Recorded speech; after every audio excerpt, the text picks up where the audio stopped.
Hola, sean todos y todas bienvenidos y bienvenidas a un nuevo video acá en mi canal. Hoy es viernes y ya saben que estoy sacando una secuencia de videos ampliando nuestros conocimientos. ¿De qué se habla? Pues hablamos de cualquier contenido. En este caso vamos a hablar un poquito de historia y les voy a tocar un tema relacionado con la emigración española hacia Cuba. Cuba, que viva Cuba. Cuba para siempre. Ya que el viernes pasado, bueno, hubo mucha repercusión. Muchísimas gracias a todas las personas que entraron en el video, que comentaron el video, que le dieron un me gusta, que compartieron el video. Así que nada, vamos a hablar un poco de este tema con respecto al vínculo entre Cuba y España, migración española hacia Cuba. Como ya saben, mi nombre es Josué, si no lo sabías ya te vas enterando. Soy cubano de origen y vivo hace varios años acá en España, desde donde transmito para el resto del mundo. Antes de entrar en materia, como siempre los invito a que se suscriban a mi canal. Ese botoncito que está debajo que dice suscribirse no les cuesta absolutamente nada y a mí me ayuda muchísimo para seguir creando contenido. Así que sin más dilación vamos a comenzar con este artículo que he encontrado y se los voy a comentar. Dice, por supuesto que la emigración española a Cuba comenzó en el año 1492 con el descubrimiento de la isla, o más bien en el 1510-1511, algunos estudios lo dicen, cuando arriba la expedición conquistadora de Diego Velázquez bajo el Imperio Español.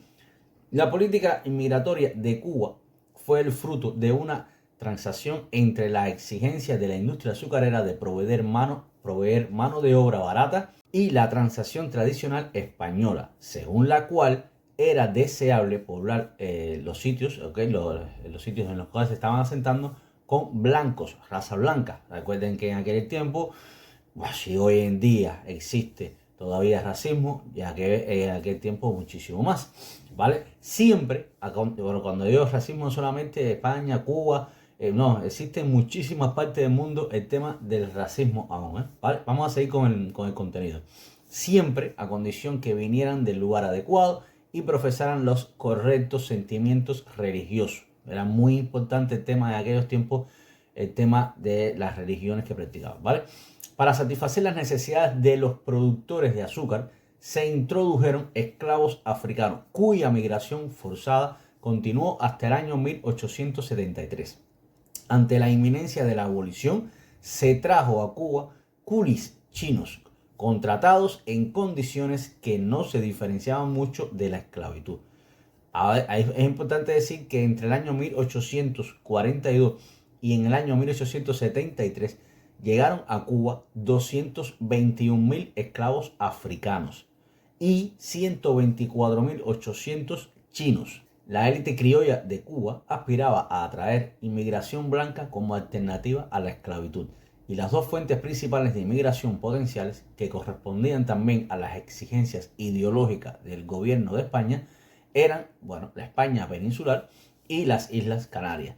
Los peninsulares preferían establecerse en los centros urbanos y trabajar en el comercio, mientras que los canarios se radicaban en las áreas rurales, donde muchos llegaban a ser mayorales en los ingenios azucareros. España no tuvo parte en las migraciones masivas con rumbo a los Estados Unidos durante la década del 1880.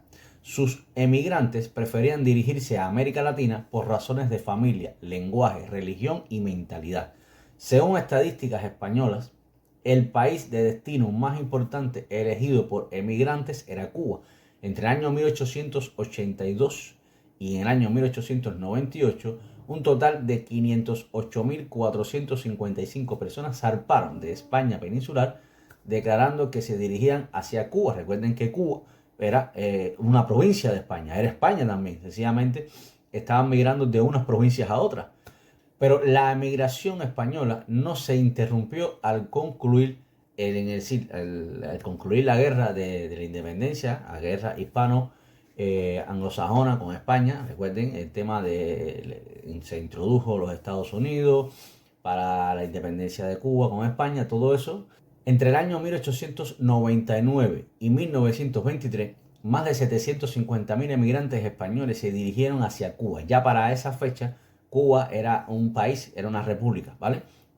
Muchos de ellos volvieron a su país natal, pero alrededor del 40% se radicó en la isla, una cifra considerable de unas 300.000 personas con gran incidencia en la población total.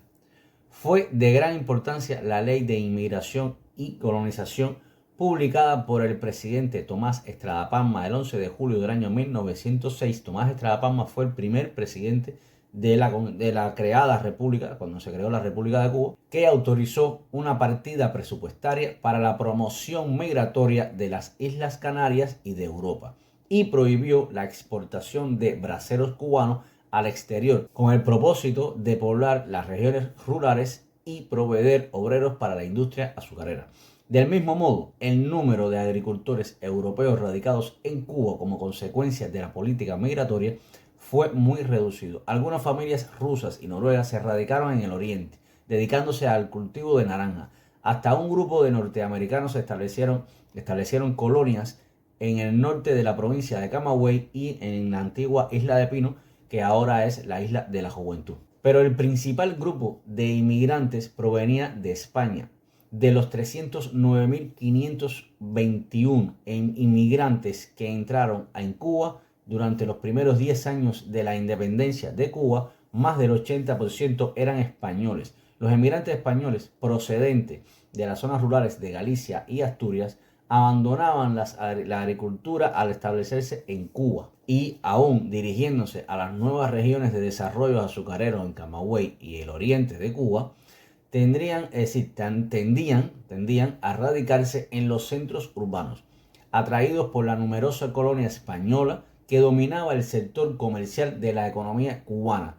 Dichos inmigrantes encontraban trabajo en establecimientos de comercio y fábricas pertenecientes a familiares que les había precedido, ¿vale? Es decir, familiares que habían, ya sabemos, Cuba era España, así que ya ves cuántos no habían de sus familiares ahí en su momento.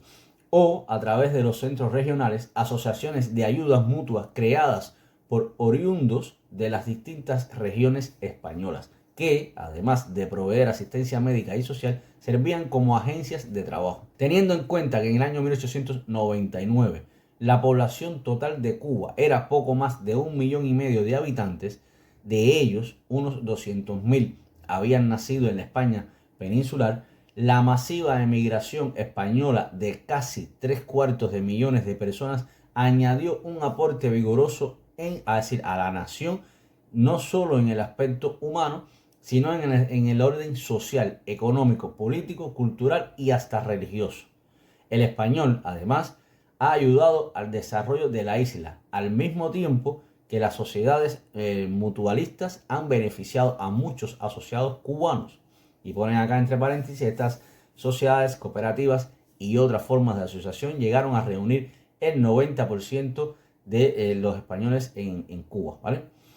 Tales como los centros gallegos, asturianos, canarios, castellanos, etc., ¿vale? Que ofrecían todas las facilidades de un club social, instrucción gratis y asistencia médica libre de gastos. Las cuotas sociales no pasaban de los 2 pesos al mes. Debe ser pesos, porque tiene acá un 2 y un símbolo de pesos, imagino que de aquella época. Al mes permitieron que los fondos también fueran empleados, en los casos del centro asturiano y el centro gallego, en construir magníficos edificios en el centro de La Habana y para edificar y mantener varias escuelas y algunas de las mejores clínicas y hospitales de Cuba. La energía y determinación del emigrante español, particularmente, puesto que hubo otros grupos de emigrantes de diversas procedencias, se repartió por toda la isla y contribuyó al desarrollo y la recuperación nacional en todas las ramas de la economía. Por otro lado, gran parte de ellos se casaron, es decir, ya con los nacidos en Cuba, con lo que hizo que aumentara la población blanca, que era una de las intenciones del presidente Estrada Palma, ¿okay? Y los siguientes presidentes que le presidieron, lo que hizo que en el año 1943 constituía el 75% de los habitantes. Estamos hablando de unos años donde el racismo era muy arraigado y por supuesto querían población blanca. Hoy en día, la mayor parte de los extranjeros piensan que en Cuba siempre fue un país mayoritariamente de raza negra o mestiza.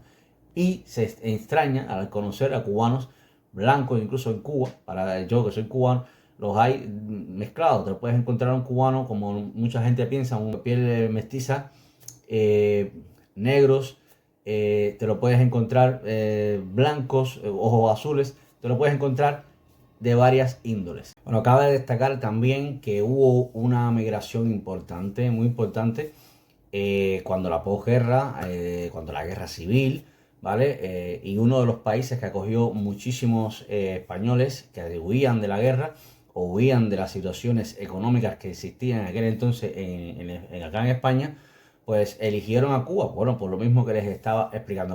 Aquí tenemos un pequeño monumento en esta zona, les voy a leer lo que dice.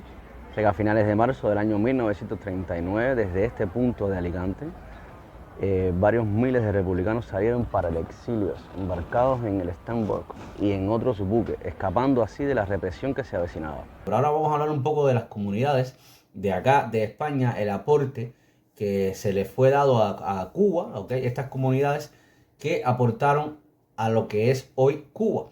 Y vamos a comenzar con los andaluces. La forma de hablar de los cubanos, yo que soy cubano, tiene fuerte influencia del castellano de Andalucía, de la misma forma que el acento canario. Muchos canarios también en Cuba. Aquí hablan, bueno, el tema de las corridas de toros. Parece que fue muy, eso en Cuba lo introdujo mucho el tema de acá de los andaluces. Así como las fiestas culturales en Cuba son muy de fiesta, incluso con las necesidades y la escasez que hay en Cuba. Pues nada, como decimos en Cuba, una botella de ron, un dominó, un poco de música y ya está la fiesta andando. No saben qué van a comer mañana, pero ya está la fiesta andando. Así somos los cubanos. Dice, bueno, esto es muy andaluza debido a su presencia en Cuba, en un periodo que, es decir, el periodo principal de la migración de los andaluces contempló en el año 1538 al año 1899. De hecho, todas estas plazas de toros que existían ya no existen. Después de la llegada de Fidel, todo eso se abolió. ¿Ok? En La Habana hicieron muchas corridas de toros de toreros famosos, incluso procedentes muchos de acá, de Cádiz. Asturianos. Bueno, los asturianos son una de las comunidades bastante numerosas en Cuba. ¿Ok? Un cubano, hijo de un asturiano, es el autor del himno del Principado de Asturias. ¿Vale? Un dato que yo no conocía. Ahora hablamos de los canarios, uno de los sitios donde llegaron muchísimos a Cuba. Los primeros canarios que se establecieron en la isla llegaron en el año 1492 provenientes de los barcos de Cristóbal Colón. 3 de los 4 viajes de Colón pasaron por Canarias. El siguiente grupo de canarios que se estableció en Cuba fue en el último tercio del siglo XVI, debido al hecho de que en aquel entonces Canarias aún se estaba repoblando. El grupo canario que llegó a la isla fue muy reducido. A pesar de eso, se calcula que entre el año 1585 y en el año 1655, los canarios representaron alrededor del 25.6%, casi el 26% de los inmigrantes de La Habana. No fue hasta el siglo XVII, sobre todo con el tributo de sangre, es decir, y ponen acá entre paréntesis el periodo del tributo de sangre entre el año 1678 y el año 1764, cuando la emigración canaria hacia la isla adquirió un aire masivo de miles de canarios. De hecho, en el siglo XVIII fue el segundo país con mayor inmigración canaria, Cuba, ¿no? Fue el segundo país, después de Venezuela. Aunque el tributo de sangre se prohibió en el año 1764, muchos canarios siguieron emigrando a Cuba. Así, en el siglo XIX y en la primera mitad del siglo XX, primera mitad porque la segunda mitad, a partir del año 59, Cuba dejó de ser un país receptor de emigrantes, así con estos movimientos, ¿vale? Bueno, se convirtió en el principal país de emigración, es decir, Canarias, que junto con Puerto Rico, ¿ok?, absorbían a la mayor parte de los inmigrantes canarios que llegaban a América para mejorar sus condiciones económicas. Algo que, a pesar de todo, conseguían a duras penas en estos países. ¿Okay? Sí, no era llegar, coser y cantar, como se dice, ¿vale? Así, en la guerra de independencia cubana participaron numerosos canarios y descendientes de ellos en el bando libertador. Uno de los más destacados descendientes de canarios fue, bueno, José Martí, que es José Martí, es el apóstol de Cuba, y fue el organizador de la guerra en el año 1895. Él fue la cabeza principal, ¿ok?, de esta liberación. Participando también, bueno, muchos canarios en el otro bando. Venezuela ocupó el lugar de Cuba en la segunda mitad del siglo XX. La mayoría de los canarios procedían de Tenerife, Gran Canaria y Las Palmas y se establecieron en ciudades como La Habana, es decir, estamos hablando ya en la mitad del siglo XX, pues evidentemente con ese régimen de corte comunista no les estaba gustando mucho, parece, a los canarios ni a otros emigrantes.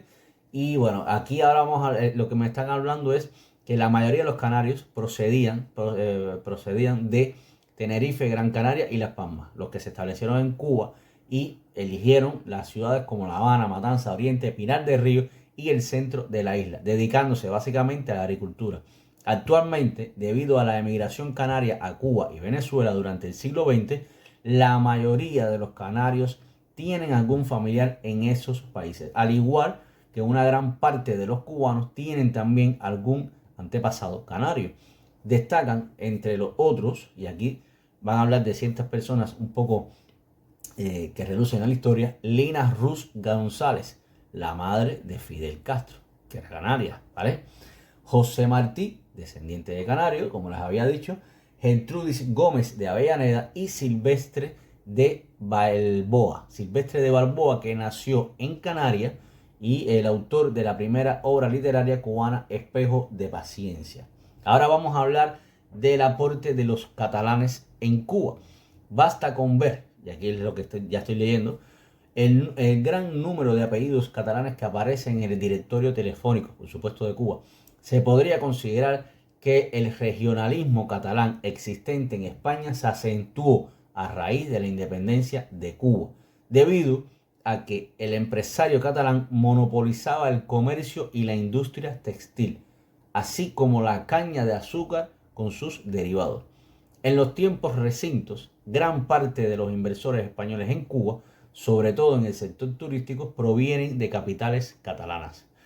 Bueno, parece Cataluña lo que aportó mucho el tema de los empresarios, ¿vale? Bueno, Galicia, ¿qué hablamos de los gallegos?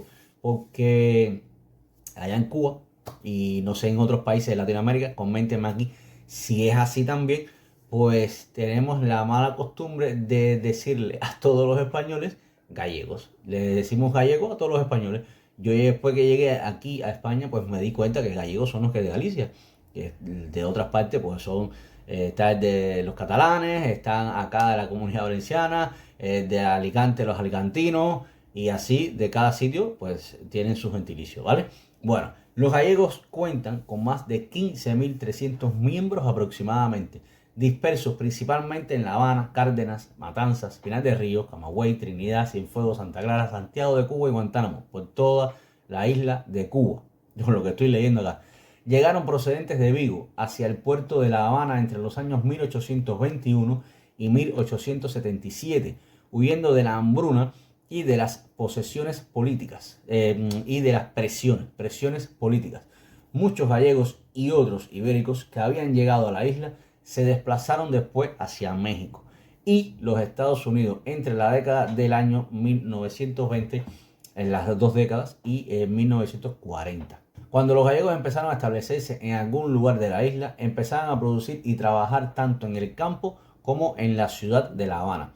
Se construyó como les había comentado, se construyó el Centro Gallego de La Habana, que en su interior alberga un teatro muy grande, y fue en esta ciudad donde se entonó por primera vez el himno gallego llamado Os Pinos, ¿vale?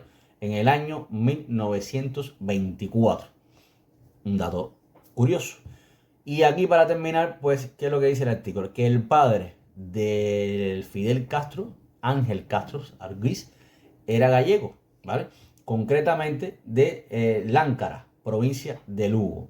Así que nada, hasta aquí este pequeño video. No los quiero alargar más del tema de la migración de España hacia Cuba, por supuesto, siempre antes del año 1959. Después del año 1959 no quiere decir que no haya habido migración de España, bueno, tal vez de otros países, pero de España, que es lo que estamos hablando, a Cuba. Pero ha sido muy disminuida y principalmente pues empresarios que también llevan a su familia, sector turístico, etcétera. No una migración para como antes del año 1959.